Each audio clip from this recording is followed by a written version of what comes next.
not knowing the dungeons will be waiting for them. The dungeons was not built as a prison.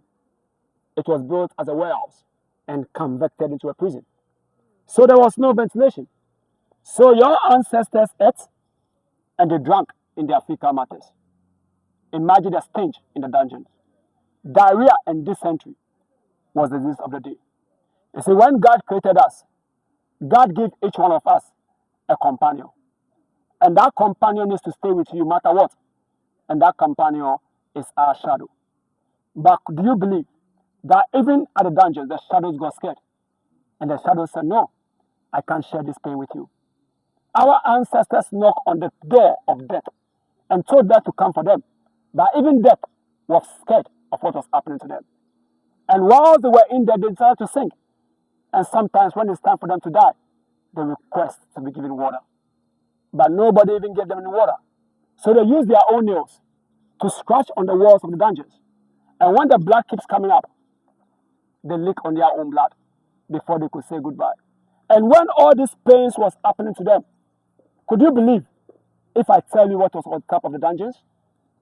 It was a church. It was a church on top of the dungeons. Again, what kind of God might that church be preaching? That church never preached God. They only preach religion. Something to make us feel inferior, for them to see themselves superior. Look, 35,000 slave ships came for our people, 35,000. And when the slave ship landed in 3 months' time, being in the dark for 3 months, you'll be partially blind. So when the slave ship happened and they opened the slave gate, our ancestors could not see because they were partially blind. So they adjusted their eyes so the time they can see. And when they were able to see, did you know what they first saw? They first saw a door. And behind that door was a ship. And the name on that door was the door of no return. So the door was simply telling them, this is the time for you to cross me. And when you cross me, you're never going to come back again. But if you are so stubborn like this group, and you still insist to come back, they will make sure you come back as confused as ever. Today, are you not back? You are. Which tribe of Africa do you come from? Do you know? It is not your fault. This was a well-orchestrated plan by the Caucasians at the door of no return. That was where they intentionally took away the most important part of us. And when they took it away from us, that was when they won over us. And do you know what that was? Our names. Look, with African naming system, you don't have a choice. You were given life assignments. Your name should connect you to your community, your tribe, and your destiny.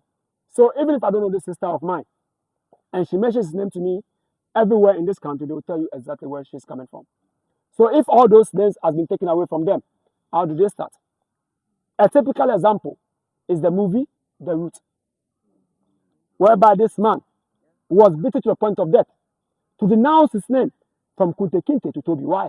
Because if I'm your slave, and you can do whatsoever you wish to do to me, why bother with my name? Because if that name is no longer on you, everything around is already scattered. But in the era of our forebears, the pains that they saw was so much. And that is why they let go of their own names and they acquire on themselves their slave name.